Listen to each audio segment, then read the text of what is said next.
Alam na nga ba sa ating nakaraan, ngunit saan tayo iba na malihan, iba ang pabalikan. Pagkakaibigan.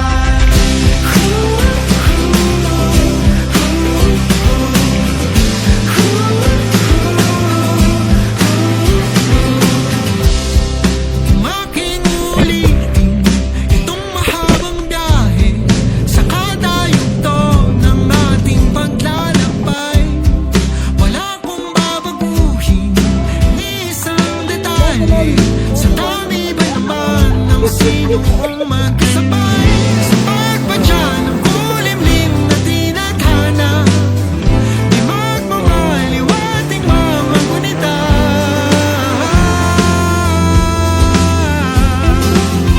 Sarang ba'y lilipad sa kahel na kalangitan? Paalam na nga ba sa ating nakaraan? Saan tayo iba ng anihan, iba ang papalita, pagkakaibigan. Tigbol, kaya ka, hindi maliligo dyan. Dito. Maliligo. Isa't isa lang yan eh. Alin sa dalawa yan, mamatay, mabubuhay.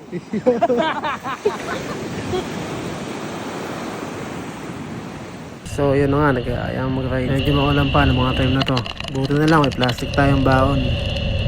Tapos ito, no, medyo malapit na sa pinantabangan. Nag-CR muna si Justin. Tapos ayun, medyo padilim na. Balik na ulit sa biyahe. Biglang napadaan kami sa mapag na area. Hindi ka anong kita yung daan, pero solid experience to. Tapos ayun, diretso lang kami. Binaybay naman yung mga kabundukan na umuulan. Tapos ayun, nagutom na nga kami. Kaya ito, kain muna kami. Yung pagkatapos namin kumain, diretso na kami. Pati Pakulaw. Tapos ito na nga, bigla akong na-flat. 10:30 PM. Tapos nasa taas kami ng bundok. Kaya ayun, no choice. Niraning flat ko na lang. Tapos ayun, wala na. Talagang kailangan namin ng vulcanizing.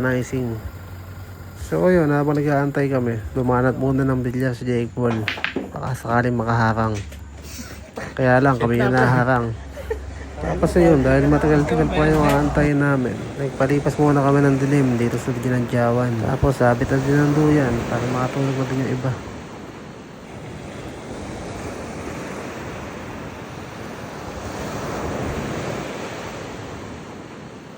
Tapos ayun, tamang fishing muna si Motabok dito. So eto na, binabaklas na yung motor natin. Eto, tignan nyo yung tama. Biyak talaga yung kaluluwa. Kaya ang ginawa dito, nilagay muna ng panloob.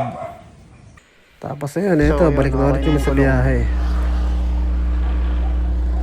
Tagal namin.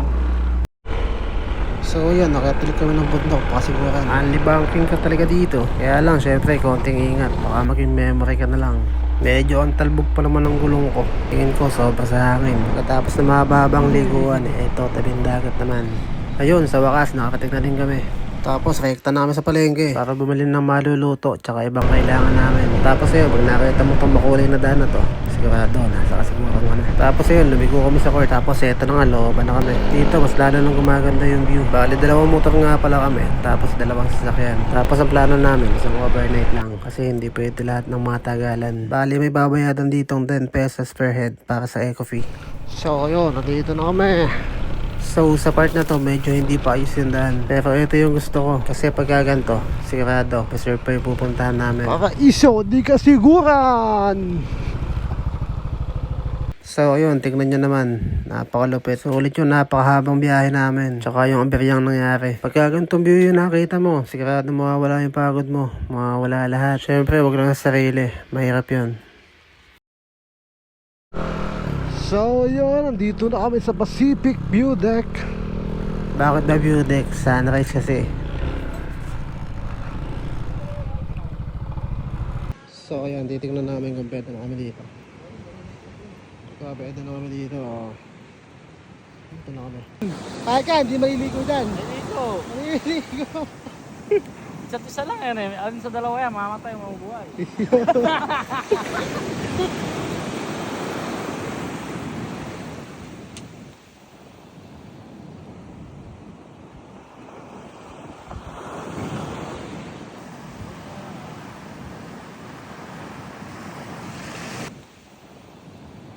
So ayun, okay naman yung lugar. Kaya ayun, dito na kami. Tigbol,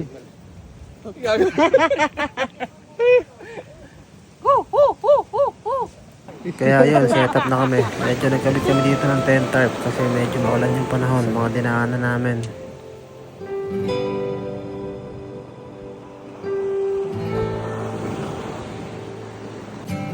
Tell me something that I don't know. Give me nothing but love and hope. I hope I can find my paradise.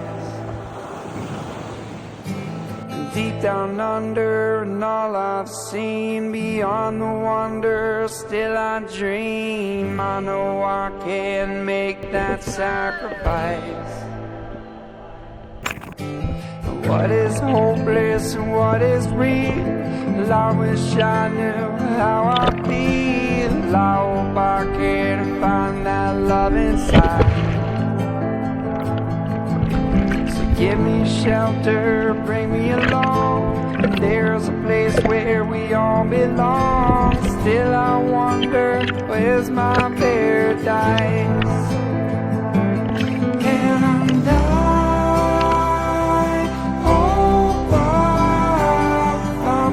Paradise.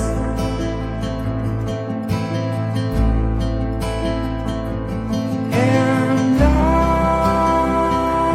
hope I find my paradise.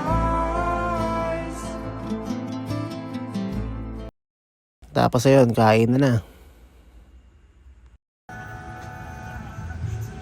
Tapos ayun, pagkatapos kumain, pahinga konti, tapos lagay na. Tapos yun, nung dumating yung hapon, eto, tamang ligo naman kami dito.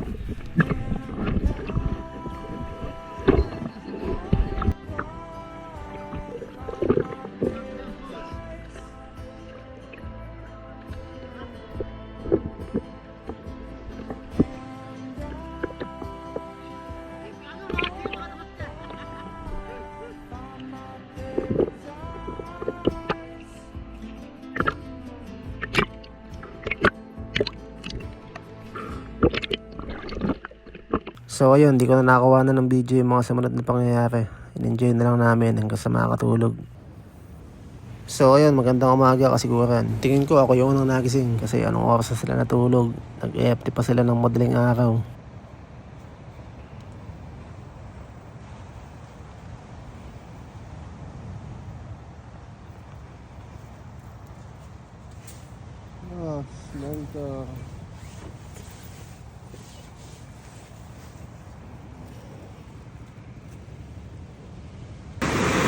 Kape muna tayo tapos skyflakes. Habang tinitingnan tong napakagandang tanawin na to. Sobrang kayapa. Malayo sa tunay ng mundo.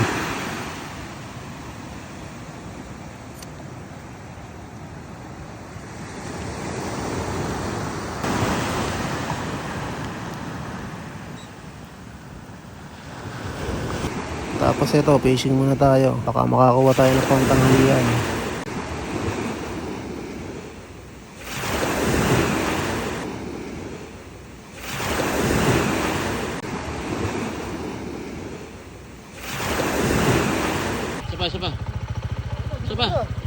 Tapos ayun, kami naman yung gagalaw dito ngayon. Susubukan namin humanap ng sariwang isda.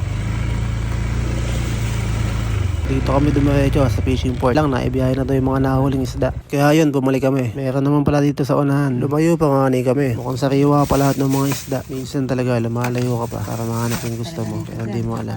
Nandiyan na lang pala sa malapit sa'yo. Hello! Ayun, kumuha muna kami ng daon saging para boodle fight yung lunch namin. Tapos ayun, pagbalik namin, makahanda ni almusal.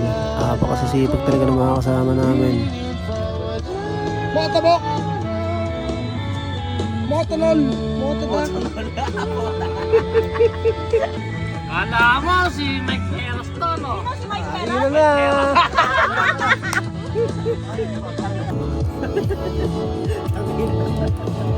Tayo ko eh. Tayo ko. Ito nga. Wiwit! Wiwit! Wiwit! Tapos ayun, kain na. Pagkatapos namin kumain, pahinga lang konti, tapos pack up na. Back to Bulacan na ulit.